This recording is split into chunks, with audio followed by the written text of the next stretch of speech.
A Web Rádio Fraternidade. Web Rádio Fraternidade. É a Web Rádio Fraternidade, a nossa ferramenta de paz. Invadindo ruas, campos e cidades, com amizade, amor, muito mais. É a Web Rádio Fraternidade, a nossa ferramenta de paz. Invadindo ruas, campos e cidades, com amizade, amor, muito mais.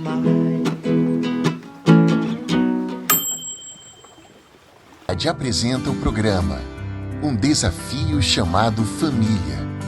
Apresentação do expositor e escritor espírita Joamar Zanolini Nazaré.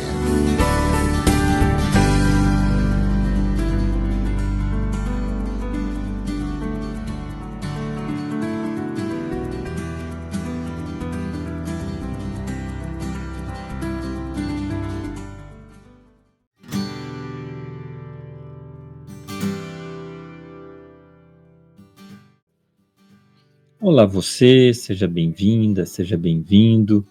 Prazer enorme, como sempre, estar com vocês.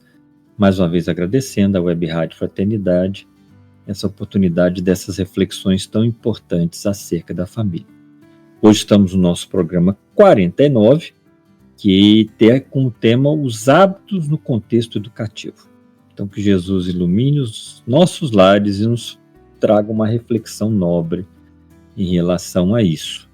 Bom, falar de hábito, nós temos que entender, né? O que é um hábito? Um hábito, na verdade, ele é uma ação que foi sendo repetida e se cristalizou, né, em nossa mente, formando um hábito, né, uma rotina de conduta. Então, quando eu começo a repetir uma coisa, eu vou criando um hábito. Então, aquilo espontaneamente eu já lembro, já faço. Por exemplo, você acorda, vai beber um copo de água, vai ao banheiro escovar os dentes, fazer higiene pessoal, vai lá tomar o seu café. Então, aquela rotina, aquelas coisas que nós já fazemos sem precisar parar para imaginar até como fazer, porque já se tornaram hábitos, se tornaram habituais. Então, nós trazemos do passado bons e maus hábitos. Bons hábitos porque nós conseguimos construir ações nobres e edificantes que foram sendo repetidas e se transformaram em hábitos. Como também hábitos negativos, hábitos ruins. Os nossos hábitos, né, exteriores, eles refletem, na verdade, hábitos íntimos, a maneira íntima de enxergar as coisas. É como Jesus falava, né, a boca fala do que está cheio o coração. Então, na verdade, tem ali uma reflexão de Emmanuel que ele fala assim, desejando, sente, sentindo, pensas, pensando, realiza. Então, aquilo que é inconsciente em nós, automático, né, o hábito que já foi construído. Então, nós precisamos, no contexto do dia a dia, tanto em relação a nós mesmos, na reflexão sobre a nossa mudança comportamental, como também na observação dos hábitos dos filhos, que eles trazem de bom e de ruim. Então, nós precisamos sempre analisar porque os nossos hábitos demonstram em que estado que eu estou, sob o ponto de vista espiritual, sob o ponto de vista da educação moral do ser, do espírito imortal que cada um de nós o é. Então nós precisamos avaliar porque as nossas ações demonstram isso, né? Essas práticas boas e ruins que se cristalizaram no passado. Mas como eu vou modificar um hábito?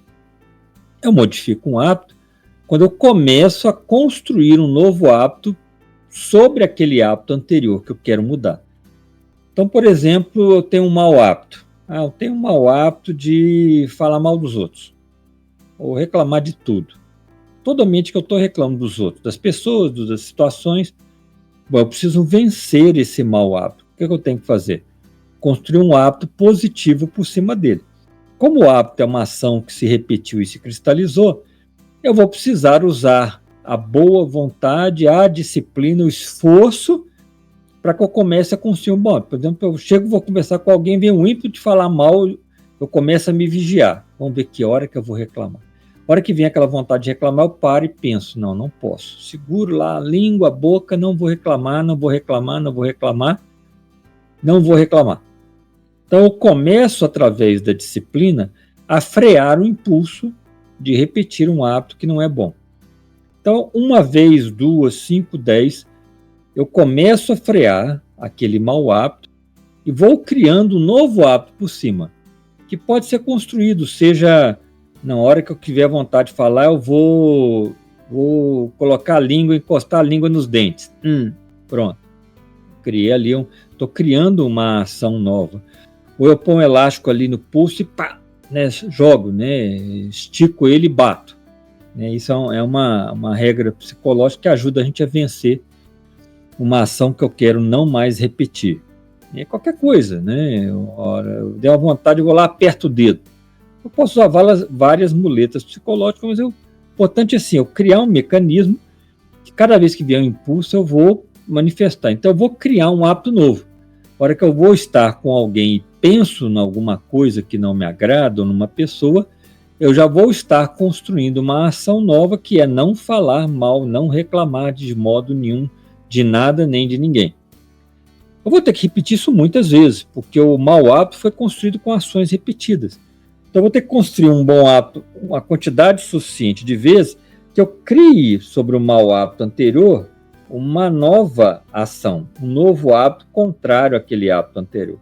A hora que eu conseguir cristalizar aquelas atitudes e construir um bom hábito por cima daquele mau hábito anterior, pronto, eu já não terei mais aquele mau hábito como uma ação inconsciente.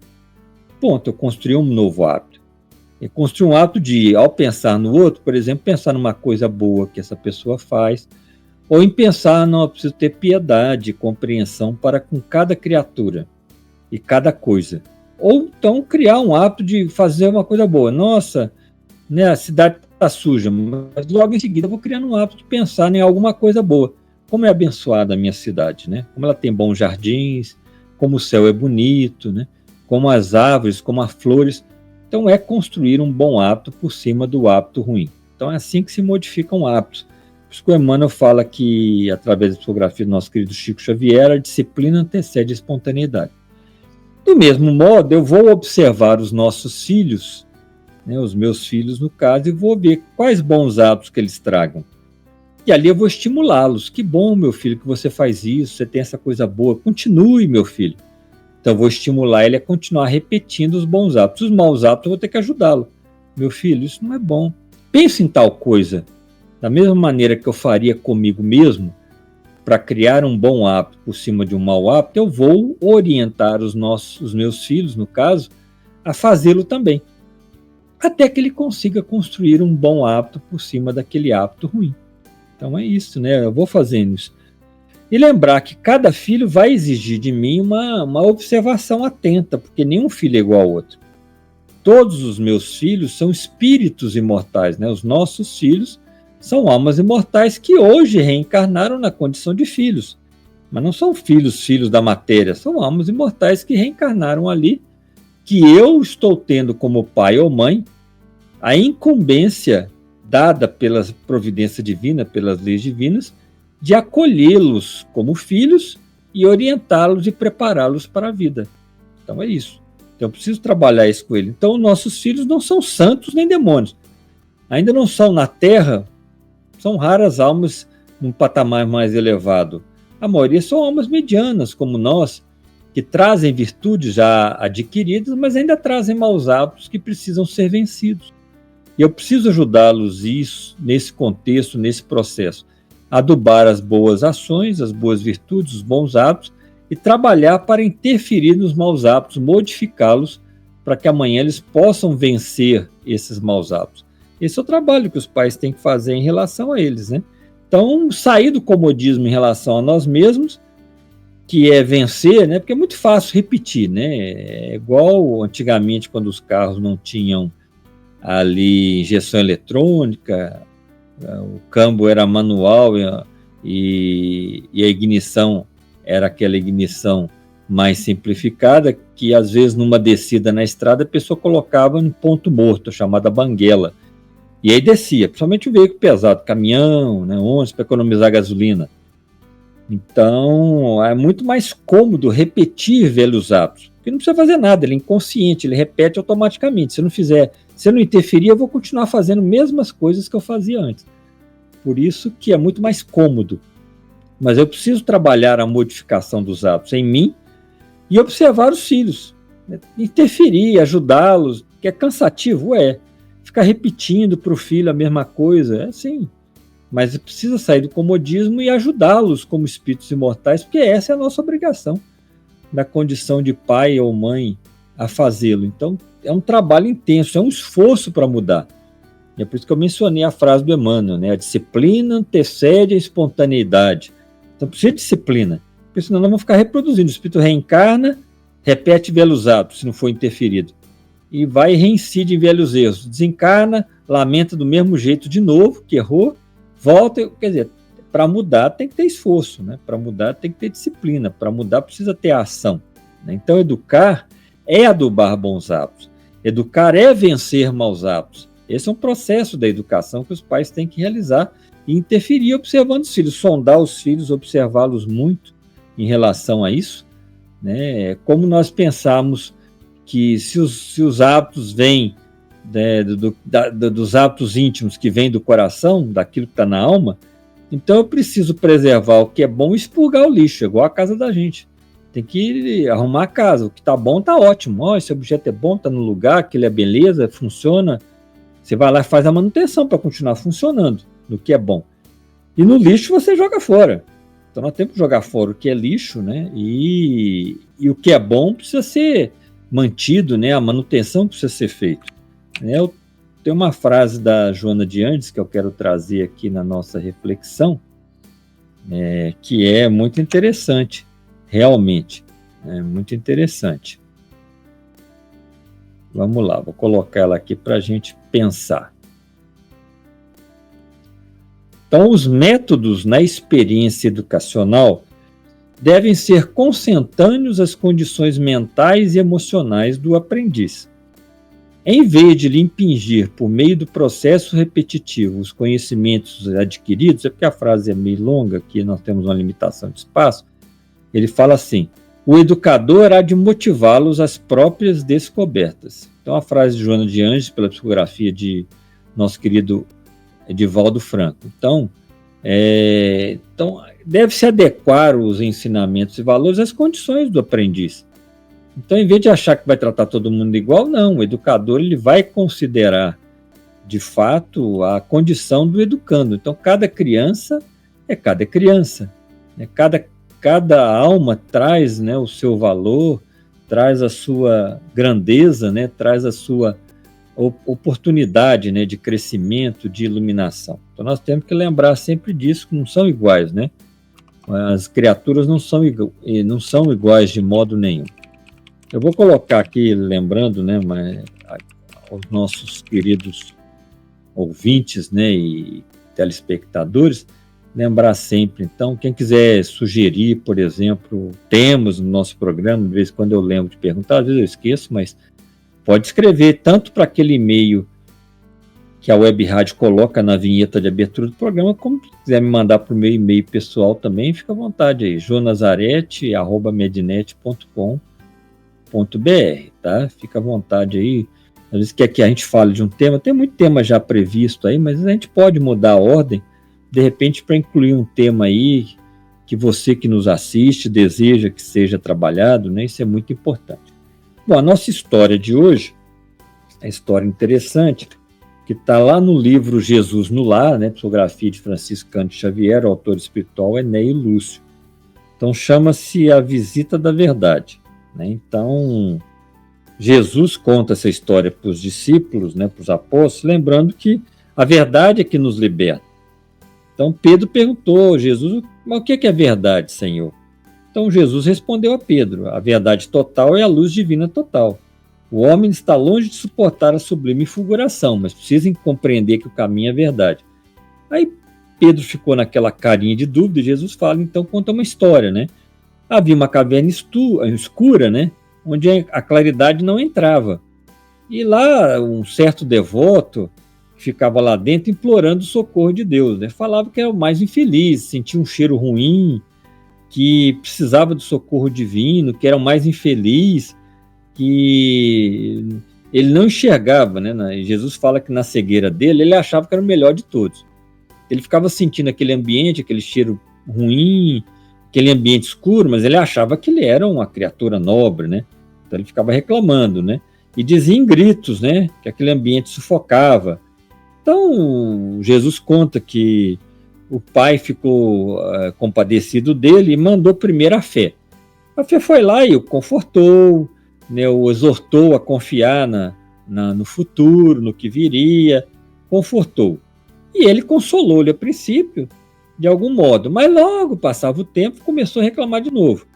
Então o pai mandou a caridade foi lá, afagou a fronte dele, falou da eternidade da vida, buscou secar-lhe o pranto, enrocou-lhe calma e resignação. Mais uma vez ele melhorou, né, ficou melhor por um tempo, mas passado algumas horas voltou aquela queixa. Ele não podia daquele jeito, naquele ambiente. Aí o senhor pensou, bom, se a fé e a caridade não resolveu, mandou a verdade. Aí que tá, e mandou a verdade. Então a verdade chegou lá e se manifestou como uma grande luz. A hora que ele se manifestou como uma luz, ele olhou e viu onde é que ele estava e se viu qual tal era. Né? O cheiro era do corpo dele que estava cheio de chagas, de pústulas, né? Que ele viu que ele que causava aquele cheiro, né, difícil, que o ambiente era um ambiente que expressava toda a vibração dele. Aí ele gritou, não aceitou, tremeu e correu para outro lugar, né? Mesmo diante a porta da libertação que a verdade abriu, ele correu para outra furna, outra caverna, onde ele permaneceu no escuro. Então Jesus fala que assim acontece com a maioria dos homens.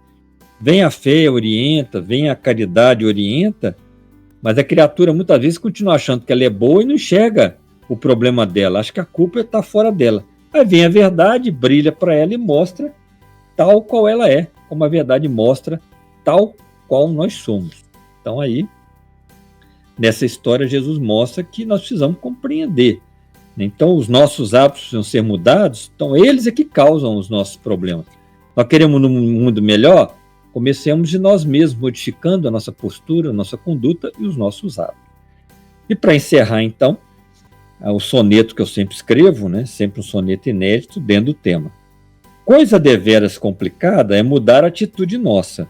Isso nos dá preguiça danada, se insistir ficamos na fossa.